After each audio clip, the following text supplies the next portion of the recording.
Well, let me tell you a little bit more about myself before I get started.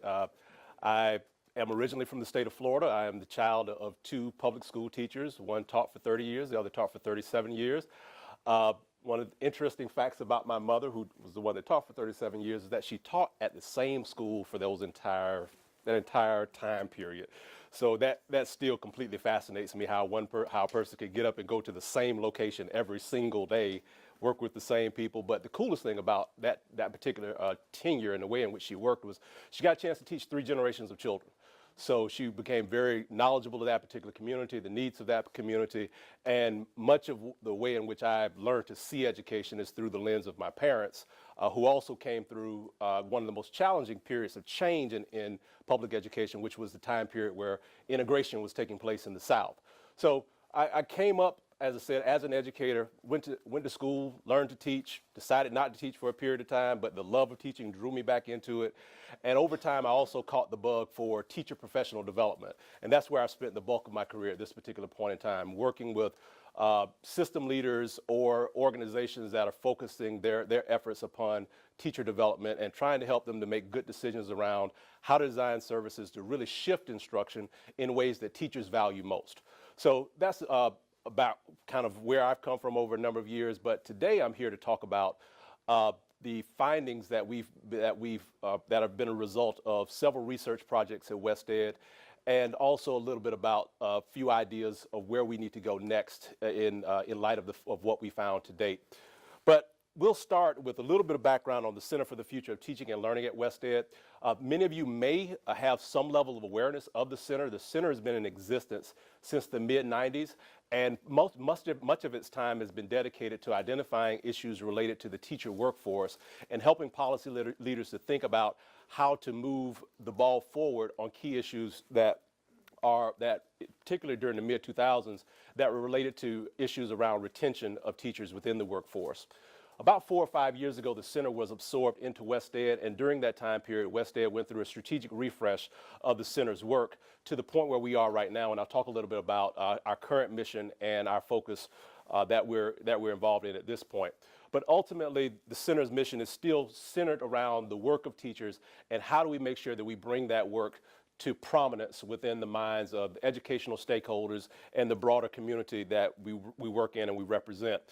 But the key idea is making sure that we're advancing teacher growth as well as innovation as our key mechanisms within our work around generating results for students. We feel very strongly that the way in which we generate these results for students is really around growing teachers' skill, knowledge, and in particular, voice, which is one of the elements that we're really focused strongly upon, and that really led us to go about this pathway of doing a set of focus groups to help us to understand what teachers' current experiences are right now with the implementation of the standards. But all of this is really about this idea of how do we make sure that we're advancing the teacher workforce as well as really representing the voice of teachers in classrooms in the best possible ways. So a substrand of the center's work is our California initiative, which is designed around this idea of the center serving as an intermediary between the vast number of organizations that are thinking about the implementation of the Common Core standards and being sure that we have the right supports in the right place at the right time to be sure that educators that are working in schools as either teachers or administrators have the types of supports that they need in order to be successful. So our discussion for today is going to center on three areas. We're going to I'll talk a little bit about teaching within a changing policy environment, and that really will serve as a foundation for our discussion of the findings. I want to put the findings into a broader context of the complexity of teaching and the ways in which teachers respond and react to policy messages as those messages are being given to them and they're asked to make changes to the instruction based on those policy messages. The second piece will be our findings from our focus groups, and I'll give you a broad context of the research going on in West Ed, what we found at a very high level, and those findings will be illustrated by quotes from teachers that participated in our focus groups. And we'll conclude with a few recommendations, and these are high-level recommendations at this point. We're still in the midst of analyzing much of this information that we've collected during the fall. So these recommendations will come more from the literature base on standards implementation in general and reforming large-scale educational systems. So let's start here with this basic idea, which is that teaching is complex. And I know that any of you all that are involved in the act of teaching know how complex teaching is. But one of the things that I do like to be sure that I communicate, especially when I'm working with audiences that have a policy context, in some cases even educational leaders, and definitely when I work with pre-service teachers or beginning teachers, is the fact that teaching is more than just the dissemination of knowledge. It's more than about us as a master learner having whatever we've accumulated over time and us simply dispensing that to an audience. When we begin to think about teaching from the perspective of the learner, that's when it becomes a far more complex act, because each learner in the classroom brings certain context from their own home, from their own environment, from their own community into that classroom. They also bring a certain skill set. They bring a certain level of motivation. They bring a certain type of emotional acuteness towards certain experiences within the classroom. And from a teacher's perspective, in order to be a successful teacher, it's just simply not about me communicating. It's about the degree to which my students have actually received from me and are able to do something different as a result of what they've received from me. So this act of teaching is really measured by the degree to which my students are successful. So it's really key that we understand that is one of the key ideas behind policy and the way that policy has to be constructed in order for a teacher to be an effective implementer of policy. Because from the teacher's perspective, and we can kind of get into this now, a teacher is really most concerned about this relationship that exists here. We get into teaching because we have a love for children, typically. We have a love for the next generation, and we want to make sure that generation is better than our generation. And part of the way we engage that generation is through the teaching of our content or whatever subject matter we're asked to teach. But ultimately, policy does drive the way in which this teacher has to think about their work. One of the things we do have to be sensitive to is, if this particular teacher or myself, when I was in the classroom, if I think that this policy in some way is going to benefit this child, I'm much more willing to buy into this policy and allow that policy to drive much of the work in my classroom. However, if for some reason I do not believe in that policy or believe that that policy will negatively affect this person, this child whom I have dedicated myself to serving, I'm going to reject that policy. And that policy may not become an aspect of what I do. So when we begin to think about policy creation, we need to think about teacher as being an implementer. Anytime there's a policy that is written that will require a teacher to change what they do each and every day in a classroom, they are the frontline implementer of that policy. So as it's being designed, we have to think through, what does the complexity of a teacher's world look like, feel like? What does it sound like each and every day in the classroom? And ultimately, as that policy is being designed and the necessary supports in order to make that policy happen, we have to think about that teacher as being the key implementer there. So what is it that they need to learn? What is it that they need to make sense of? What is it that they need to think or do or believe differently in order for this policy to actually have a strong possibility of being taken up into their practice and ultimately leading to a change in their practice? I think we also have to think about the teacher as leader as well, because one of the things that I know very well from my own experience, from the experience of my parents, from the experience of my mentors, my friends, is that if a teacher feels strongly about a policy, they're the best advocate that you can ever have. Because what they're going to do, first of all, is they're going to communicate to their students the degree to which they support this policy. They're also going to communicate to their peers as well as to the community around them about how they feel about this.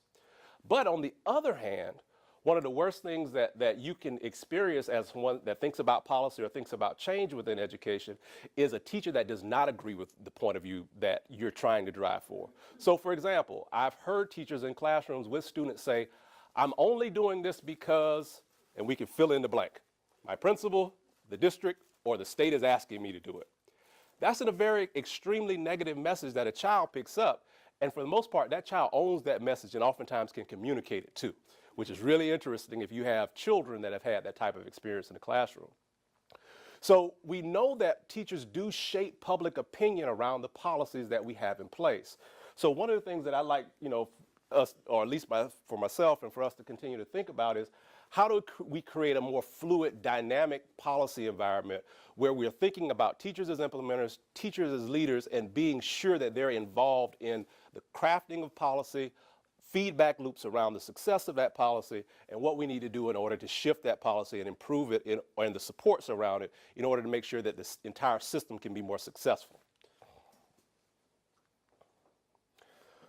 So just another perspective on this before we move into our focus group findings, and all of this kind of sets these findings into a broader space here.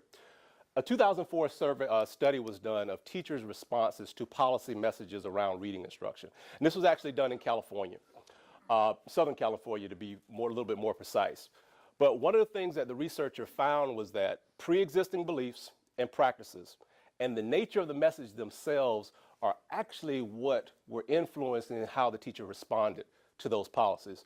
So put more simply, I have a set of practices that I've been building for a career. New policy message comes in.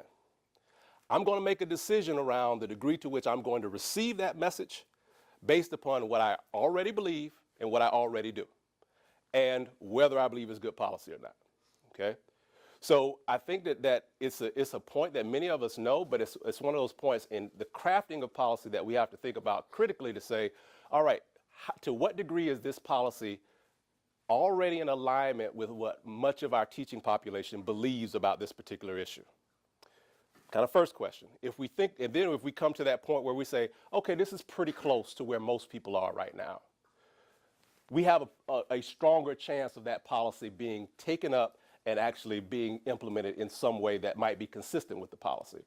Now, if we're going for a stronger type of reform that really calls for more people to shift practices in a much deeper and much different way than they're used to either believing or doing, we also have to then think about the fact that this is going to take more time, it's going to require more supports, it's going to require a deeper, richer conversation community in order for the policy to have any chance of being successful. Because we're not dropping the policy into an environment that is a tabula rasa. It's not a blank slate. These are folks that have strong constructed mental models, they're experts in what they do, and we have to be considerate of that. So in looking at the data from this research a little bit more deeply, what this researcher found was that about half of the policy messages that these teachers received were simulated into their practice. Now, on the surface, a simulation might sound like a good thing, but from a professional developer's point of view or someone that's working, from that point of how do we develop teachers, there would be a concern with about half of them simulating this into practice, because what a simulation might mean is that they have a similar kind of set of foundational beliefs after the policy message has been received, so belief did not change. Practice, for the most part, stayed the same. But what they did was they just brought in some of the new ideas underneath the policy, but for the most part, everything else stayed the same, okay? The next area is that they just rejected it. I don't believe in it. I'm not changing my practice, okay? The third area is the one that we will want to see, which is accommodation, which is this change of fundamental belief, fundamental practice to be in alignment with policy. Fourth area is parallel structures.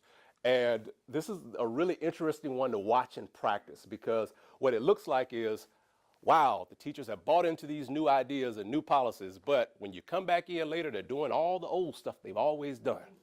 And they just run two tracks down the same side together. And I know the feeling. I know what drives someone to do that. I've done it myself. Then decoupling.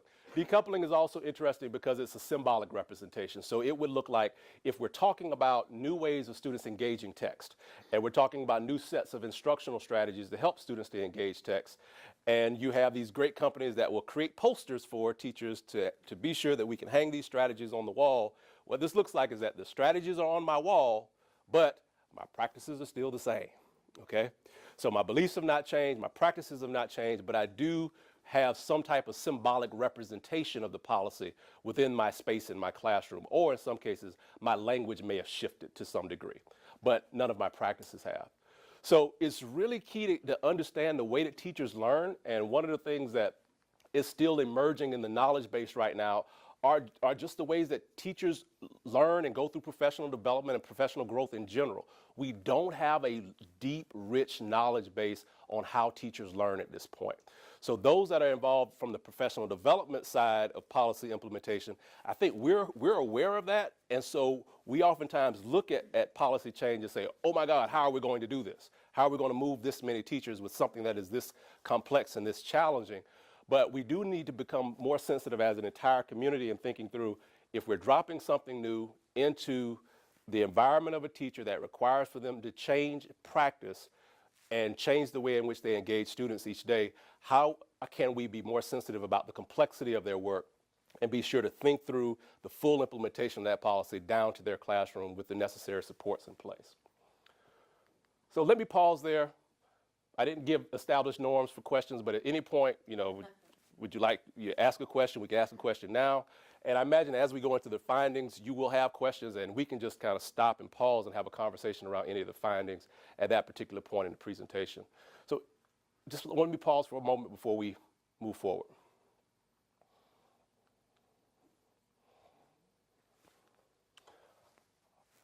Yes. I just want to verify, so that means only 9% of the teachers are making the change that you would hope to see with the new policy? So I would say that it's a little bit more precise than that. Of the messages received, only 9% of those messages were received, and teachers took action in alignment with what the policy intended.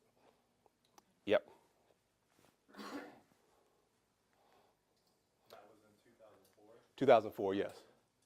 So in terms of California, this looked at the reading movement that we went through in the 80s, shifts in the 90s, early 90s, and then the shift into the prior standards framework, the 1997 framework. So I don't want to get into the reading wars because I'm sure there's some people that actually lived through that. Yes? You have a footnote there, so does that mean you're going to give us the reference? Yes, I have a bibliography at the end here. Okay. All right, so our teacher focus groups. The focus groups were a part of a broader research effort by WestEd that started during the fall. And as I mentioned, that we're still running analyses on various aspects of the information that we collected. But the graphic on the right points to the sources of information that will make up a set of high-level findings that frame this section of the presentation. We're going to spend time primarily today talking about the focus groups and information coming from teachers, because what's really critical is that we're able to give voice to their experiences. But we also conducted a set of district interviews with district leaders, about 43 leaders of districts or charter management organizations, to understand their current capacity to support teachers through this phase of the implementation. Just simply, what are they doing? How have they rolled out the standards? Who have they partnered with, meaning what external partners? What areas are they seeing as deficiencies where they've had to build internal capacity themselves in order to help teachers? And what areas are they seeing that there's no external expertise, nor do they have internal expertise to support teachers in? So we've got a good data set there. We also have data within this set of integrated findings around the California survey that was authorized by the State Board of Education. And there was a more comprehensive report given to the State Board on Wednesday, for anyone that'd like to just take a look at the video that's available, and you can hear more about that set of findings. But we've also looked and spoken with some of our experts within WestEd and done some additional research of standards implementation historically, as well as during this moment in other states throughout the country, to come to these high-level findings.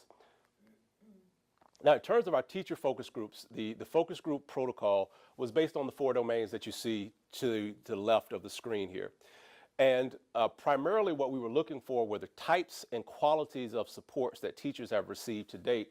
And also we wanted to understand their level of confidence in their ability to change student outcomes, as well as to shift their own practices.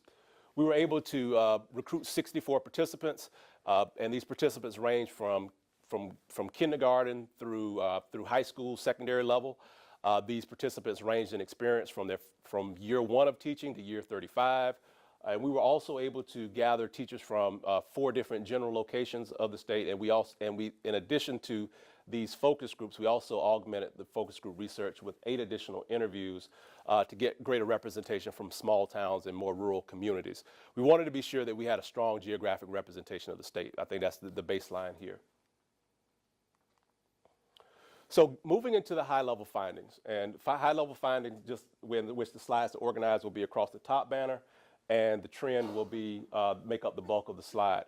Overall, teachers were positive about the standards. They were positive about the way in which they were rolled out to a great degree. They were also positive about what they believed to be the overall intention and outcomes of the standards. The quote that's here is one that I believe represents where many of our focus groups participants were, where we have a fifth grade teacher that's saying that I believe very strongly in what the standards are designed to do, but I do have a question about whether we actually will get there, okay? And I think that that's one of those pieces where we have to be able to say, yes, things are going well, but we need to get underneath what might be the apprehension that's here too. And one of the things that we have to think about for a person that's been in the profession for 10 to 15 years in that sweet spot, they've seen a few changes already come and go, okay? So they learn to question, and I would say myself, because I'm in that same kind of trajectory as well too, we learn to question if this is going to stay or this too shall pass, all right? So we do have to be just aware of as policy is implemented, the fact that previous policy was implemented and that at certain points in time, teachers have learned to become apathetic to that type of change. And it's not a teacher's fault that they're apathetic oftentimes. It's because of the nature of education and the constant changing environment. And if we go back to that image that was there, you know, of that teacher looking into the eyes of that young lady, that's what they're there for. They're there to have that relationship with that child. So what's more important to them is being sure that they can maintain the continuity of that in the midst of all the change that's happening around them, okay? So we do have to just be somewhat sensitive to that point. So moving further into our findings, the next few slides will give us an indication of the way in which implementation has some variance within it to this point in the rollout.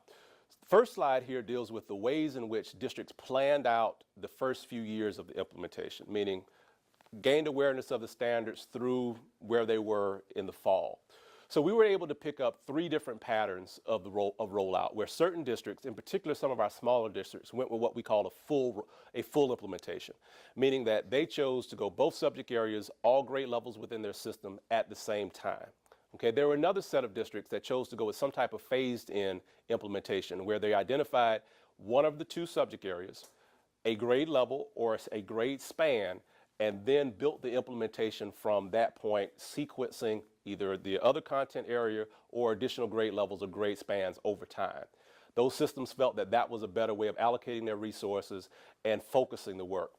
Then there was an even smaller set that chose to go with a pilot first in order to understand what these standards look like, build capacity around the knowledge that's gained there, and then begin to move into a phasing type of implementation from there.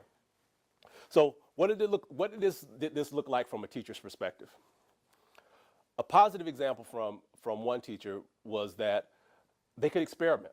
The district gave them time to think about this, enjoy the fact that there was not high-level accountability at this point in time. There was no state assessment in place. Go into your classroom, do what you do best, learn how to do this, and then tell us what's happening, okay? So these were districts that really did take this pause, this moment that they had, and really use it to give teachers the time, the freedom in order to experiment with the standards. Now here's an alternative example here, where this particular teacher reports that there was an impending message that was given to them around the fact that it's coming, it's coming, it's coming, it's coming, it's coming, but the it was never really defined, nor how it's supposed to really be operationalized into their work. So therefore, this teacher had a much different type of experience. And by the time we get towards the end of the focus group information, I'll talk a little bit more about messaging and the ways in which messaging has impacted some teachers as a part of the rollout. The next piece here is that there is some data that reflects the idea that ELA is progressing at a different rate than math, with some district leaders saying that the rate of progress is more positive on the ELA side than there is math. And this is a slight variation, because overall from the district's survey, which is the State Board of Education survey, about just over 70% of district leaders felt that the implementation to date was either excellent or good. But a few more of those district leaders cited the fact that ELA was progress was excellent or good than math. And there are a few reasons we can get to about why that might be the case, but I think that this particular quote can represent much of the idea of what might be different, especially for those that are having to teach the math side of this. So I think first thing is that she notes that it's hard work, okay, that this change is hard. But she also notes that especially in math, and when you look at the content of her quote, we really begin to get into why math may be a little bit more challenging.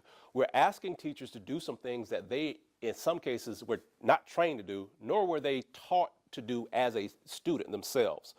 And when we look at teacher practice oftentimes is a result of the way in which I was taught coming up, the way in which I was trained, and then the environment that I came into as a beginning teacher, okay? So if those three factors are really not lined up with where we're going policy-wise, teachers are going to have to make a shift, and sometimes it can be challenging. So this particular teacher notes that part of this policy shift is asking for students to be able to take multiple pathways towards an answer. If we remember back to our good old days of math instruction, there was only one way, and that was the person at the front of the room's way. And this is a very different type of environment. So teachers have to be trained differently, they have to learn differently, have to learn instructional strategies that help them to help students take multiple pathways to answers. And in some ways, it asks for them to unlearn the ways in which they were taught math in the past.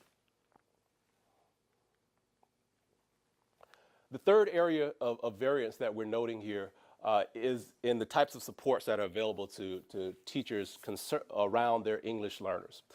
And I would say that we'll pick up three distinct trends from these quotes, and I'll point them out. The first is in regards to the type of professional development that teachers have gotten, in particular for ELL. So they will note that we've gotten standards aligned professional development, but I still have not gotten the type of PD that helps me to help my EL students hit the expectations of these standards. So many of the teachers cited that they've been through great EL professional development in past years, but now they need an experience that ties them to this new set of standards, and how do we help our students to meet a far more rigorous expectation that we have in place with the Common Core. The second quote here represents a few different issues at once. We know that we have policy in place right now to help schools and teachers think about reclassification of EL students, that we're thinking about differences in how we look at integrated versus designated EL, as well as we're bringing on new instructional materials too. So this teacher is saying, I don't have a program. How am I supposed to make sense of all of that? Everything is up to me at this point. And that's a challenge, because in the environment that this teacher is working in, they have not gotten that type of support, that type of guidance, that type of direction around how do I make all of these changes that are policy-driven changes at one particular time. These next two quotes are interesting because they speak to the fact that a resource that actually has been considered to be high quality, that has been developed, has just not made its way down to them yet. And we've got to also think of this as a function of time. So these two teachers are noting the fact that one is saying, wow, do I have to make this alignment between Common Core and the EL expectations? And the other is saying that I thought that this might have been clearer 10 years ago. But there's a very strong tool in place, and that's the ELA, ELD framework, that has not reached many teachers' classrooms yet. So when we think about this in terms of timeline, okay, these focus groups are done during middle of October, and most of these teachers still had not heard of the ELA, ELD framework at that point in time. Now, it does not mean that at this point in time, as we stand here today, that there's greater exposure, but what we do know is that tools that have been created take time to move through a system that has 300,000 teachers in it, over 1,000 districts, 58 county offices, and multiple different types of tools that are already in place. So we have to think about the ways in which key tools that are already positioned to solve certain issues can make their way into a classroom. Next point is one of the more interesting points that came up from our research. And the first time we picked up on this was through our focus groups. And I'll talk a little bit about the process that came out of us picking this up in the focus groups. But we have some indication that professional development for school leaders is lagging where teachers are at this point in time. And the next quote is really a really good quote, because the teacher is actually supportive of their administrator. They're noting the challenge that the administrator has at this moment because the administrators haven't taught underneath these standards for the most part. And these are a set of radically different standards in certain aspects of the way that they're designed and the way that they will be assessed.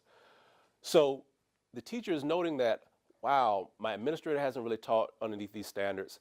In some cases, they haven't been trained themselves. So are they really positioned in a way to help me right now? And that's what was happening around this particular conversation. Teachers were saying, I value my administrator, but right now they're really not in a strong place to help me. So really interesting point. What we wind up doing was we changed our district interview protocol after we heard this in 3 different locations where the message was very similar amongst teachers of elementary, secondary, 3 different cities at this point in time. And what we found out after changing our interview protocol, district leaders began to say to us that they had to focus much of their attention on getting teachers ready, and to some extent they did not have the resources to really focus heavily on principals. So some of them just flat out said, we missed it. Now we're going back and we're trying to focus now, or we started focusing last year. But they, for the most part, they confirmed what the teachers were telling us, in that administrators, at least in their experience, had not had the depth of training necessary to be able to really go into a classroom and say, here's what good Common Core instruction should look like and sound like, and here are the types of supports that I'm going to bring to you as your instructional leader to help you to be more successful. They just haven't gotten that yet.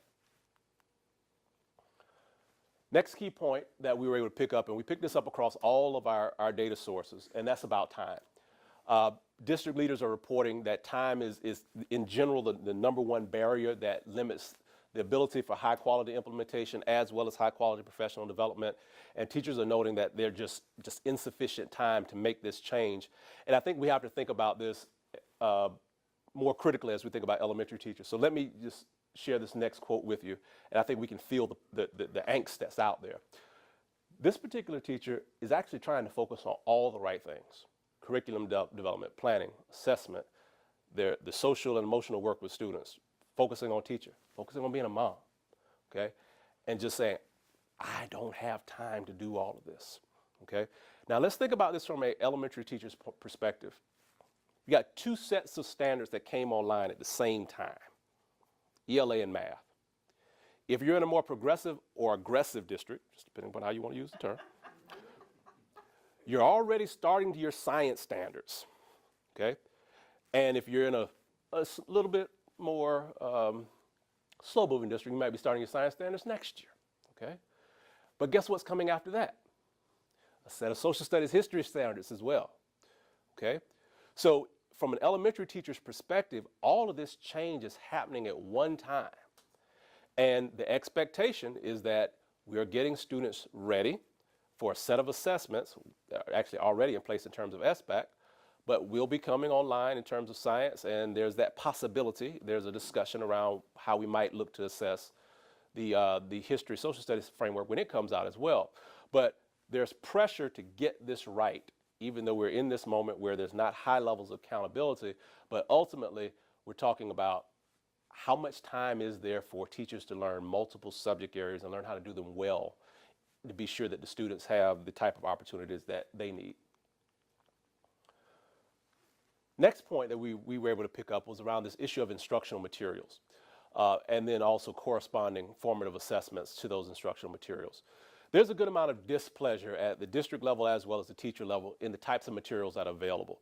Now, they note also that some of this is a function of the timing of the adoption process. So, for example, in math, the adoption process was in 2014. ELA adoption actually, just for the state level, concluded in the fall, and districts are reviewing materials now, and teachers will be using those next year. So some of this is a function of time. Another perspective on this is it's a function of the market, where the traditional textbook publisher market did not make radical changes to resources, okay, as a part of their move to Common Core. So therefore, if you have a very knowledgeable consumer, which we're trying to build here in the state for instructional materials, when they look at what publishers have published, they say that these don't align to the standards in the ways that we expect, okay? So that displeasure is somewhat a function of time, meaning where you are, but also in the way that which people look at the market. So this has led districts to go through 3 processes that we were able to pick up. There are a set of districts that did buy materials in 2014 for math, Some have gone out and tried to find ELA resources.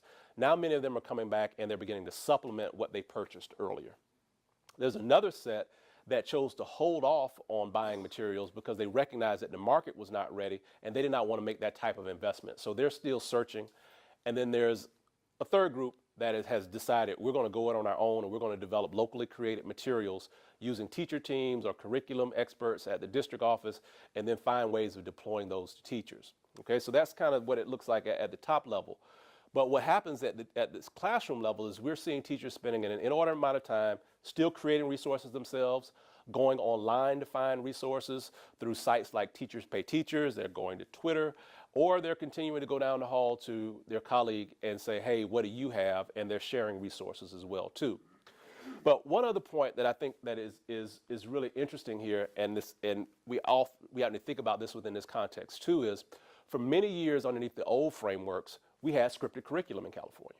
That teachers were, for the most part, told what to teach, when to teach it, here's how to teach it, and here are the resources. That's no longer the environment that we're in.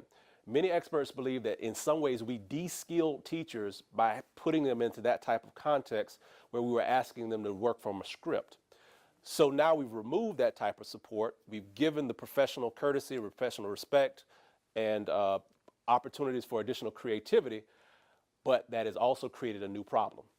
And that new problem is we have not taught them yet how to create high quality materials or how to find high quality materials themselves. Okay, so I think that when we get to this issue of instructional materials, there are quite a few things that have to be unpacked here, and it's more than just simply about the types of processes that have been put in place by the state in order to vet materials. It's far more dynamic than that and far more complex, and we just need to spend time unpacking some of that. Next area in terms of supports is around the SBAC digital library and the accompanying interim assessments that are part of that suite of resources. As we looked at this from the State Board of Education survey, we found that about half the teachers surveyed had some level of awareness of the resources within the digital library, but only about 30% had received professional development at this point in time for those particular resources. So we have a very valuable platform here that, because as we kind of see this time, it was rolled out early 2015. Teachers had limited exposure to it through the end of last school year. So therefore, by the time that we did these focus group in October, as well as district interviews, there were not a lot of administrators and teachers that still had good knowledge of what was there. Now, what we do know is that the CDE had a very focused effort during the fall to expose more people to these resources. So as we went through the fall, we actually were able to hear more district leaders saying that we're going to go back and we're going to find ways to integrate the digital library into our work to be sure that we're exposing teachers to these resources. But let's take a look at some of these issues from the ways in which teachers see the student experience working in an SBAC type of environment for assessment.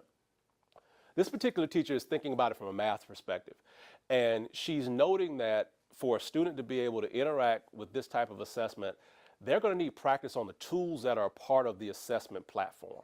And those tools require students to engage with a computer in ways that they may have not engaged in any other type of way. So from a teacher's perspective, they need opportunities to make sure that students have exposure to those types of tools. There are instructional materials at this point in time that do have similar tools, but most schools don't have those type of resources in place. So working through the digital library could be a way, as well as working with those interim blocks, could be a way to help students to get additional practice if it's used well and used properly. This particular teacher is looking at it from the literacy perspective and noting that one of the key challenges that younger students especially have had, and some older students with some reading challenges, is the split screen experience. And I don't know how many of you all have just gone onto the SBAC website and just looked at the sample items, but it can be challenging to think about how you have to assess children in that way, where the reading passage is on the left side and it scrolls. The question is on the right side of the screen and it stays static. And that kid has to be able to move back and forth between both sides of that screen in order to identify evidence from the text that they then need to bring to bear in order to answer whatever question is there. So it's a different type of experience from a student's perspective, even students, as this teacher notes, that have computers at home. So we just kind of put the baseline there with those that have experiences with computers. This is different. But let's also think about the ones that may not have a home computer that has a mouse associated with it. Because what we know about poorer environments is that oftentimes their online access comes through digital devices. They come through, through tablets or through smartphones. So they may have even less exposure to these types of experiences. So this teacher is noting that. And our last teacher notes the challenges that are associated with accommodations for special education students and English learners. And the fact that we do need to think more critically about how do we make sure that we're making the right types of accommodations for students based off of their individual needs and not in a very generic way of thinking about it. Because that's the purpose of the accommodation being in place, is that we've made sure that for this particular testing environment that it's most suitable for what this student does need. And the teacher is saying, hey, how do we do that? Okay, so we have some things that we've got to work through here in order just to make sure that teachers feel confident that students are ready to take assessments that are already highly rigorous, but in a technology-enriched environment. Next finding here is around professional development. And I would say that this teacher's quote, and let me actually just pause for a second, but there's a couple of different trends that come together in this particular finding here, and that's the fact that yes, there's been standards aligned PD taking place, but now teachers are starting to look for something different, okay? So this particular teacher notes that I've been through PD where they've worked to try to get me to buy into Common Core, but I'm at a place now where I really need to know how it works, okay? I really need to see it in action, and I need to see videos, I need to see a peer, I need to have someone come in my classroom and coach me. I need to have feedback. I need to now go through the process that says, how do I go from an intellectual, conceptual understanding of what these standards are to a more practitioner's perspective of what work do I need to do each and every day in the classroom to make these standards come alive for my students in ways that allow them to be successful. And this teacher notes part of the solution that is being offered by some teachers, which is professional learning communities or some type of job-embedded professional development.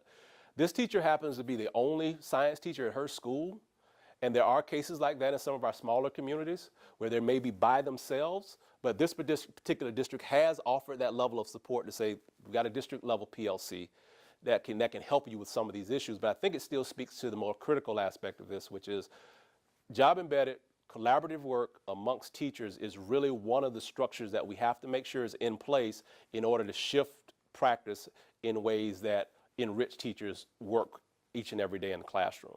It's not the end all, because we do know that some PLCs don't function as well as they should, but there are other processes that we are seeing schools use, like lesson study, like taking time within PLCs to examine student work, like taking time within PLCs to create and examine formative assessments that teachers are using within their classrooms, or extending collaborative time to include instructional rounds where teams of teachers go and observe each other with an administrator in place so that they can be calibrated. So there are some ways of enriching this PLC experience so that teachers can grow at even faster rates through them. And our last message here is around this, last point here is around this idea of messaging. One of the more interesting things we picked up from the focus groups was that in districts where teachers felt as if there was a well-articulated plan for the rollout, very clear expectations for professional development, clear expectations around what they should go back and do in their schools, many of these teachers felt more confident. In districts where there was less direction, less clarity, less support, those teachers were not as confident. I think the next two quotes illustrate this, where this particular teacher notes the fact that the district communicated a time frame. And because of that time frame was in place, teacher also felt more confident. Okay, so it just is, once again, it's that reminder about the importance of making sure that we have clear, consistent messaging in our leadership work, and also being sure that we're articulating that consistently as a part of our work to be sure that everyone knows what we're doing it and why we're doing it and how we're going to do it. This particular teacher had a different type of experience, and it's representative of those teachers in our focus groups who felt as if communication was not clear, there was not a strong plan in place, and for the most part they felt isolated and they felt like they were left alone to figure this out. Okay, so kind of going back to our opening frame around the complexity of teaching in a dynamic policy environment, that's not really where we want our colleagues to be. We want to make sure that they have a system around them, a structure around them, leadership around them, supports around them to help to be sure that they don't feel as if they have to go it alone in something that is a statewide effort. Okay? So I'd like to pause here before we go into our recommendations. Yes, miss. Yes, of the over 60 participants, were any of them special education teachers? Yes, we did. So when we set up the focus groups, we were looking for teachers that had high numbers of English learners, as well as being sure that we had some representation of special education teachers within our groups. Yeah, it's just that some of the quotes that you used, I did, you would have English teacher, science teacher, but I didn't notice anything about special ed. Yes. I just want to make sure. Yes, we did. Yes. How did you select the 64? Or what did you do to try to? All right, great question. We created a set of criteria, the type of a profile of type of teacher that we were looking for. So we wanted to be sure that we had representation from the entire experience spectrum. We wanted to be sure that we identified teachers that had what we consider to be a significant number of English learners within their classrooms, because we wanted to be sure that we were capturing their experience. We also chose to look at teachers that we limited it to 2 teachers in a school or 3 teachers in a district, because we wanted to be sure that we were not dominated with one type of experience for teachers. So that led to focus groups where there may have been 5 or 6 different districts within a particular focus group. And a focus group may have been organized by elementary, or it may have been organized by secondary ELA or secondary math science together. How did you invite them? Yeah, so yes, I just wanted to kind of give that profile first. And then what we did was, within each of the communities, we work with a marketing organization that had the capability of calling teachers, explaining our research to them, inviting them to participate, and we also incentivized them. So they got a $100 gift card for participating with us for 2 hours on that evening. All right, so let's take a look at the recommendations. As I mentioned earlier, we're still doing a good amount of analysis on all of the information that we have right now. So the recommendations here really come from out of the broader literature base on how this work takes place within large systems at times of change. So I think the first recommendation is that we have to stay focused on those key drivers of student learning that are at the system level, okay? So we have a set of challenging standards in place. Yes, David? Sorry, before we get to the recommendations, Okay. I do have a question. Mhm. So Common Core represents a lot of things, right? Right. One thing that it represents is that teacher saying, well, there's not one way to solve this problem, there's 55 ways to solve this problem. Mm-hmm. But another thing that it represents is the kind of performance assessment, sort of a more global sense of what students are able to do. Right. We talk about critical thinking, about creativity, collaboration. So how did you present when you asked your Good teachers question. about Common Core? How did you present Common Core to them? Was it just a set of explicit standards, or was it this sort of larger aspiration to change the way we teach? So at this point in time, we can talk about the standards with teachers from that perspective of standards as they're articulated in the documents. So what are the grade level expectations that are in place for me as a 3rd grade teacher? What are the instructional shifts that are expected from me as a 4th grade math teacher? We're also able to talk with them at this particular point in time about how content might be different from the previous standards and frameworks. So we're able to get to a much more granular place in our conversation of what the standards are and what do they mean for me from an instructional point of view. I would say one of the more challenging aspects of our conversation is the shift in language here in the state of California from Common Core to California standards. So we did have to spend some time saying that when we speak of Common Core, we're speaking of the California standards, and when we say the California standards, we're actually talking about those that represent Common Core. And the reason why that nuance is there is because during October was the time period that the transition is happening in language across many districts. And some districts are choosing to change language to avoid the political controversy around Common Core. So they're choosing to call them the California standards. So I would say that in labeling, we had to do the most types of definition in order defining of the terms in order to be sure that we were precise and everyone understood what we meant. In terms of kind of what does this mean for my teaching, most people are clear at this point on what we mean when we say Common Core or the California standards. All right, recommendations. So good point. Back in terms of challenging standards, we have a very challenging set of standards in place right now in the state. What we know about the types of curricular materials in place, the California frameworks are seen and have been seen for decades as some of the most progressive curriculum documents in the nation. So California does a good job of creating those types of resources. As we mentioned earlier, it is about making sure that they're getting down into teachers' hands. Also, in terms of curriculum, we know we have some issues with the types of instructional materials that are there.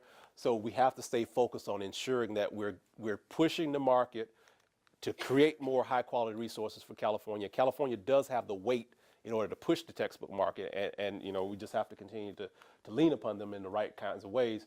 But until that type of shift happens within the market, we have to help our colleagues in the classrooms learn how to develop high quality materials, learn how to vet them, and be sure they have strong quality criteria in place. The next piece around high quality instruction really is about us getting to this place, not about evaluation, but about what do we expect to see? What does good instruction look like in math? What does good instruction sound like in math? How do we make sure that everyone within a school can have a conversation around what good instruction looks like?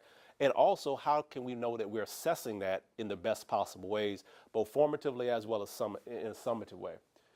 We have to continue to focus on a strong infrastructure. One of the moves that California made back in the 90s and moving into the 2000s was a centralized investment in teacher professional development and administrative professional development. Now, I'm not advocating that we go to that type of model, but there has to be that type of focus, okay? The need is still there. Whether we are in a centralized or subsidiary localized environment, the need is still there. So therefore, we have to maintain a focus there to figure out in this new type of environment, how do we ensure that there's an infrastructure in place for strong teacher professional development and leadership development also? And then finally, when we begin to think about leadership, it's really getting back to how are we sure that we have leaders in place at all levels of the system that have the knowledge, the skill, and the will to make critical decisions to continue to move this implementation forward. Because it's complex, as we already outlined, it requires, definitely in a subsidiary environment, it requires us to think more critically about the ways in which we're building knowledge as well as leadership. Second recommendation is really about creating good feedback loops with teachers. If we think back to that graphic earlier, it's about thinking of that policy and the fact that if that policy is asking that teacher to change practice, I've got to get that teacher involved in how we look to write the policy. How do we make sure that we think about them in terms of how it gets scaled in or downward towards teachers? How do we help them begin to shift practice? But a few kind of points to keep in mind. Teachers' connection with the policy environment can vary greatly. And a lot of that's going to be dependent upon the context of the school environment that they're in or the district environment and how they make sense of that policy as it comes into their own environment, and then ultimately how they turn around and communicate that to a teacher. Because the way I kind of see policy sometimes is like it's the worst game of telephone that you can ever think of, okay? Where that message starts in one place where it might be really, really clear, but by the time it makes its way down to a classroom, it can be very different, okay? So metaphor from my childhood, but but it does kind of bring the point home. Next point, and this is really key in this moment that we're in right now with local control. We have to think critically about how do we build capacity at every level of the system that affects instruction, okay? The typical pattern in education in times of dynamic, high-profile change is that educators tend to centralize, okay? California is not doing that right now. And we have a certain set of reasons why we're not, but we still can manage through it by thinking in some ways about how do we continue to build that kind of capacity downward to be sure that everyone in a local context knows what to do and they know how to do it very well. So we have to just continue to really push our thinking, push our management of the system, think more critically about how do we ensure that we become very clear in somewhat of a centralized way around expectations, And then, from a local perspective, be sure that the resources are there financially in order for, as well as in some cases from a knowledge perspective, therefore locals to build their own local capacity to understand how to do these new things well. Final recommendation is about time. It's about making sure that teachers have time to learn, teachers have time to improve. Part of this process of a policy coming or any kind of new practice coming into a building or into a teacher's life is the process of sense making. It's, I need to figure out how does this new thing match with everything else that I've already done. How does it fit? How does it not fit? What do I need to change about my belief system? What do I need to change about my practice?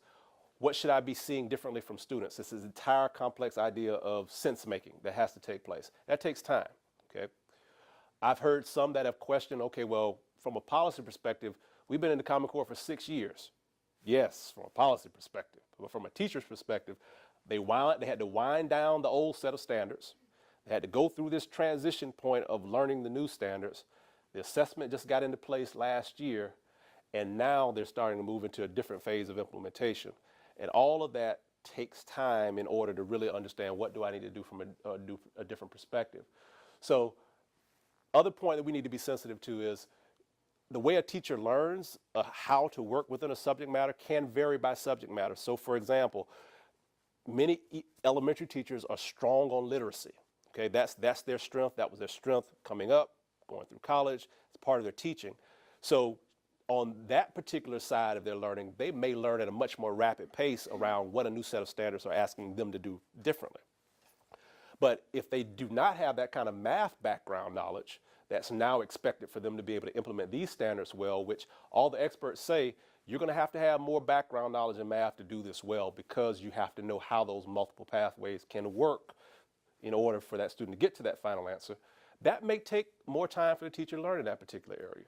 Or if we're now talking about science coming online, all right? So we do have to have some sensitivity that learning is going to be different based upon where the teacher is, and oftentimes, sometimes based off of the subject matter we're speaking of. And then the school environment is really the best place for this learning to take place. Teachers are practitioners.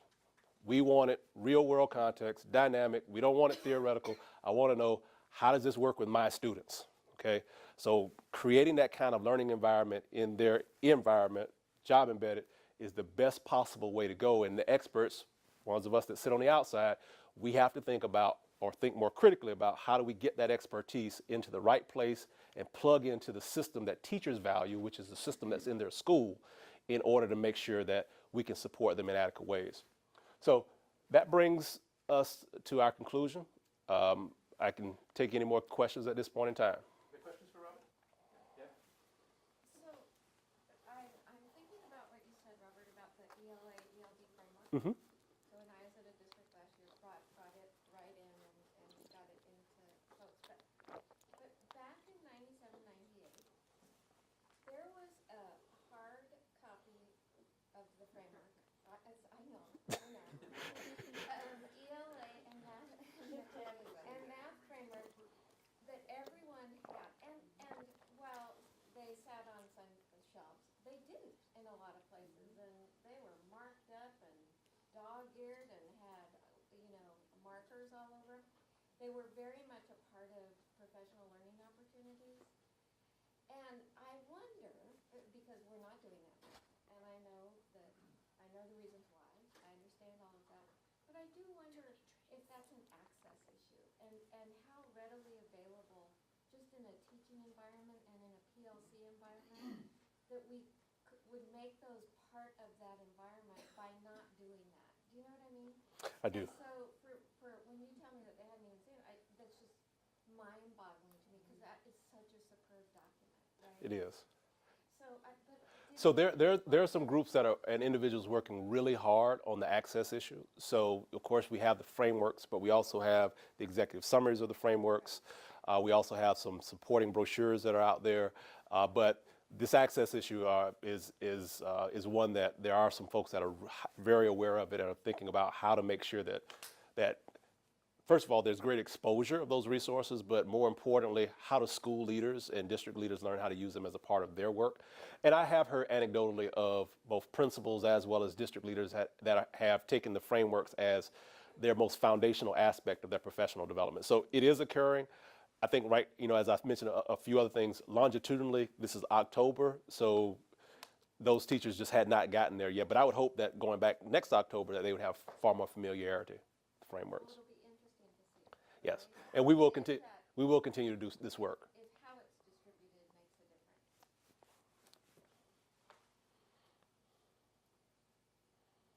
Yes, sir.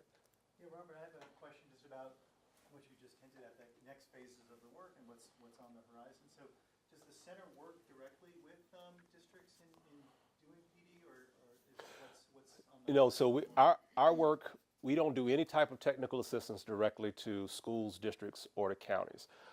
We are funded to do this type of research, but also to work with the technical assistance providers and professional learning providers in the state to build their capacity to become responsive to these data. So I would say that that's our service audience more than anything else. Yes. You mentioned a timeline. Do you have plans to reassess this cohort that you? So we will continue to do focus groups. At least we have funding for the next 3 years to continue to do focus group work. We are going to add in some principal focus groups because that was just one area we did not have the funding for in the fall, and now it's become like we made a huge mistake by not trying to figure that part out. So focus groups will continue, but we're going to add a strand in for instructional coaches as well as for administrators to understand their experiences and their perspectives on what's happening right now with teachers. Okay, but no plans to stay with this cohort? No plans to stay with this precise cohort. Just an observation, it does seem awkward to me that one finding is that the school is the best environment for professional learning, and yet the principals are the ones that are really lagging behind in building the knowledge and ability to lead this. It would kind of beg the question, the state policy question, what can be done more strategically for principals? So I think that conversation has started. Actually, one of the results of the work that was done with the report and the findings delivered to the State Board of Education on Wednesday, that there was a good conversation around what needs to begin to happen with principals. So I do believe that there will be some action that comes out of that. There's other people in this room who make some of that happen.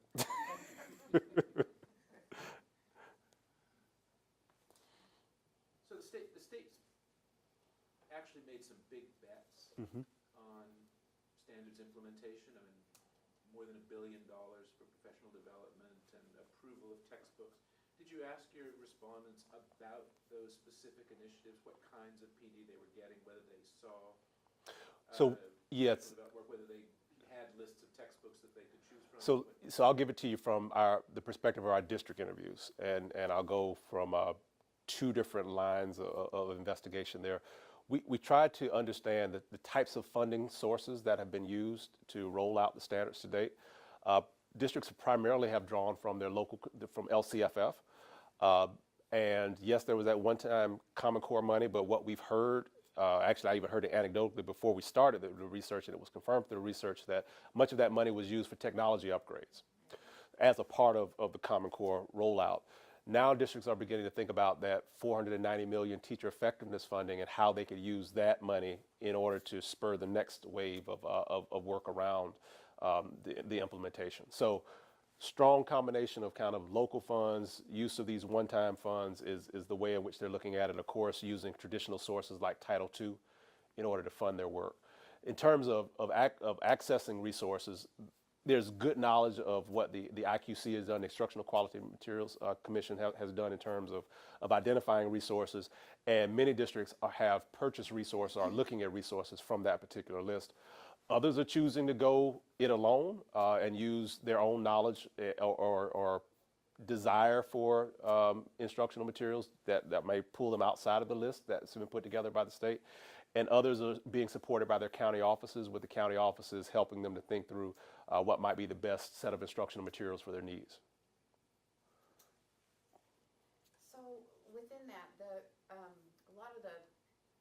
a lot of districts started down the path of units of study long before anybody had any idea. The frameworks weren't done, Yep. materials weren't available. Within that group of people that you had for the focus group, was that discussed at all, or what percentage of them were in that path? Because once you've started that, there's tremendous amount of time invested at every level in a district, and therefore, really a lot of pushback on looking at anything beyond that, because they did put in the blood, sweat, and tears for that. Well, we had many teachers that actually wrote some of those units that were part of our focus groups. And it was really interesting to hear their perspective on the units, because they communicated rather clearly that they valued the fact that their districts trusted them in that way to create resources. They appreciated the fact they were coming out of a scripted curriculum. Where they had some angst was that they did not feel that they were trained well enough to create units that then their peers would use. So what they told us was that they didn't have time to test it themselves. So of course, I'm a teacher. I want to know if this works in my classroom before I share it. So the writers were communicating that, yes, I'm glad I participated in this process, but part of the process I just found to be just troubling, and they described how it troubled them. Then we had another set of teachers that knew of teachers that did that type of work and noted the fact that many of those units were kind of worked on in August of some school years. And those teachers literally had to turn around and pass it over to their peers during the month of August.